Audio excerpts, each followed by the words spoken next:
Engagée dans la lutte contre les violences basées sur le genre, l'ONG Tchelawaye, Femmes Levons-nous, en langue locale Sénoufo, a initié à l'occasion des 16 jours d'activisme un panel sur la question de l'autonomisation de la femme et les défis liés à la lutte contre les violences basées sur le genre en zone rurale.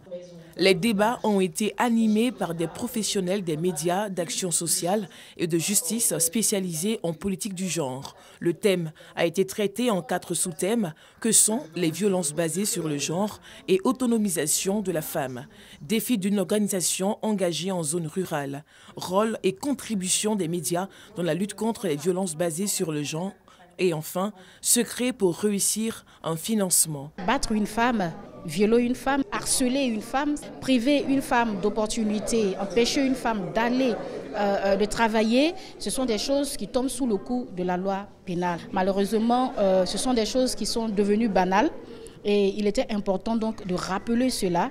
Il faut que nous les médias, nous soyons responsables dans le traitement de questions liées au VBG et de pouvoir la traiter non pas comme des faits divers, comme on le rappelle toujours, afin que les gens puissent comprendre. La présidente de l'ONG Tchelawaye, se réjouissant de la qualité du débat, a invité les ONG à la formation pour un bon rendement sur le terrain. Le ministère, de son côté, à travers son représentant, a salué l'initiative de l'ONG.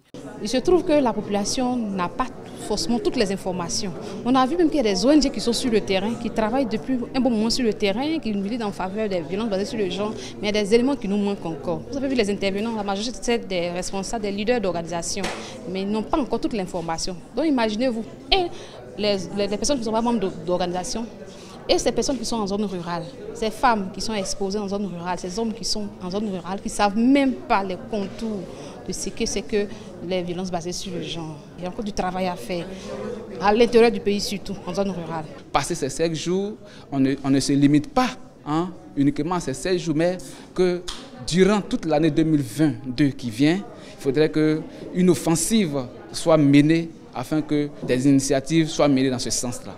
Créée en décembre 2007, l'ONG Tchelawaye œuvre pour l'épanouissement de la femme dans le domaine de l'éducation nationale, la santé-nutrition, l'insertion socio-professionnelle, la création et l'accompagnement d'activités génératrices de revenus pilotées par des groupements de femmes en zone rurale.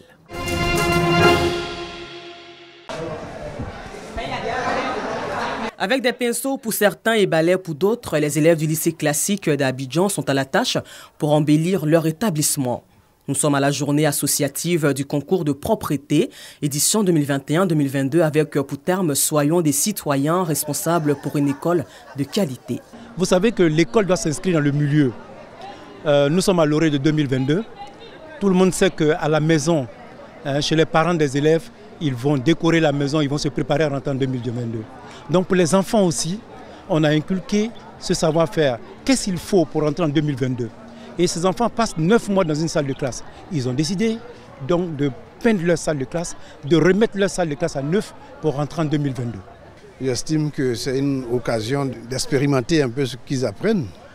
Personnellement, je crois que cette activité nous permet de pouvoir consolider notre amitié, nous permet d'avoir une cohésion plus que celle qu'on avait avant. Initiative bien perçue par ces élèves qui en profitent pour lancer un appel au respect des dates des congés de fin d'année. Ça nous fait plus de mal que de bien, parce que ça nous fait rater des cours. Ça fait que nous sommes en retard sur le programme et on n'arrive pas à terminer le programme. Dans les classes suivantes, ça va nous poser beaucoup de problèmes. Un élève doit être bien, doit être correct et doit suivre ce que son école, ce que le proviseur veut. Tous partons au congé le 17, respectons ce que le gouvernement a dit. Les résultats de ce concours qui vise à occuper sainement les enfants et les maintenir concentrés sur les cours seront connus le vendredi 17 décembre, date de départ pour les congés liés aux fêtes de fin d'année. Cette cérémonie d'hommage aux retraités du personnel civil du ministère de la Défense s'est tenue en présence du général de division, directeur général de l'administration et financier Koné Mambi, représentant Téné Birahima Ouattara, Ministre d'État, ministre de la Défense. La mutuelle du personnel civil, fonctionnaire du ministère de la Défense, initiatrice du projet depuis 3 ans, a non seulement salué le ministère de la Défense, sans qui la cérémonie ne pouvait se tenir, avant d'adresser des mots forts à l'endroit des personnes appelées à faire valoir leur droit à la retraite. Le retraité, c'est celui-là même qu'il faut valoriser parce que quand tu es nouveau fonctionnaire, quand tu arrives dans un service, si tu n'as pas quelqu'un qui a de l'expérience pour t'encadrer, tu ne peux pas évoluer dans le service. Et la fonction publique, c'est un cycle. D'autres partent, d'autres viennent. Donc, ils nous laissent leur expérience, nous aussi on forme comment venir, plus à mesure on part. Donc, c'est de là vient l'excellence. 22 retraités, dont 2 contractuels, sont les personnes honorées ce jeudi 30 novembre 2021, une date qui restera gravée dans leur esprit comme l'encre indélébile. Cette célébration du personnel civil qui fait valoir ses droits à la retraite, nous, personnel retraité, nous va droit au cœur.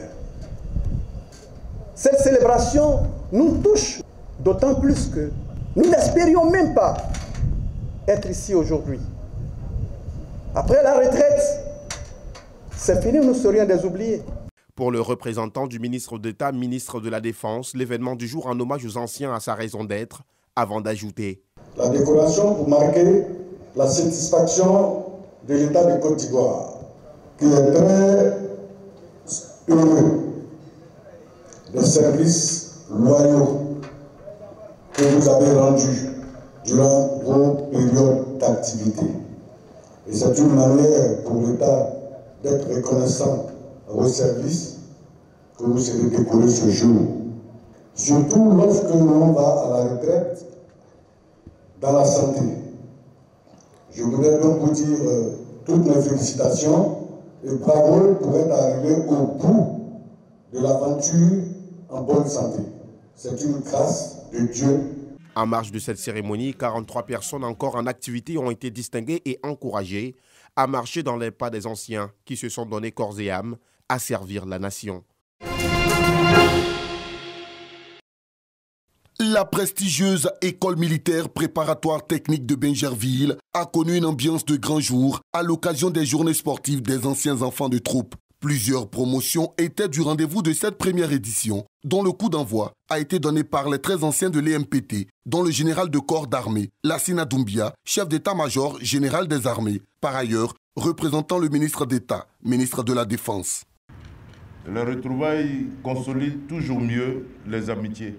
Votre parrain, monsieur le ministre d'État, ministre de la Défense, m'a chargé de vous remettre la somme de 5 millions de francs CFA. C'est un ballon d'essai, mais c'est un coup de maître sans faux fuyant. Je peux dire que l'objectif est atteint. Je remercie le comité d'organisation. Cette journée sportive, chargée d'émotions, ne laisse pas indifférent le premier responsable du sport. Au regard des performances sportives de l'EMPT, Paulin Claude Danhaut promet de rénover les infrastructures sportives de cette institution, vieille de 82 ans. Je suis donc heureux de vous annoncer que l'année prochaine, j'ai fait en sorte que ce soit inscrit au budget pour environ 200 millions, faire l'aménagement d'un espace des infrastructures sportives de l'EMPT. Pour agrémenter cette journée sportive de retrouvailles, plusieurs disciplines étaient en attraction. Le handball, le basketball, le volleyball et la pétanque. À l'heure des récompenses individuelles, Touretio Albert, au niveau de la pétanque, s'empare du meilleur prix. Au volleyball, la promotion 61 s'offre le trophée aux dépens de la promotion 64-67. Au basketball, la promotion 73 s'est inclinée 36-34 devant son cadet de la promotion 62. Au Maracana, les aînés de la promotion 43 s'offrent la palme face à la promotion 73. Au handball, la P61 s'adjuge le trophée. À peine cette édition s'achève, les organisateurs songent à renouveler cette journée sportive des anciens enfants de troupe avec l'ambition de l'étendre aux pays de la sous-région. Benson Pierraka n'est plus. Le journaliste de sport à la RTI, radiodiffusion télévision ivoirienne, a définitivement rangé le micro. Selon des sources proches de la famille, Benson Pierraka est décédé dans la soirée du samedi 11 décembre 2021 dans une clinique à Abidjan des suites d'une courte maladie. Il avait 59 ans. Depuis la fin des années 90, Benson Pierraka est connu pour ses commentaires lors des matchs de football de la sélection nationale. Il a également fait les beaux jours de l'émission Lundi Sport sur les antennes de RTI 1. Sa disparition est un coup dur pour le monde du sport et de la presse. On n'entendra plus cette voix. Alors, bonne chance à la Seck Mimosas.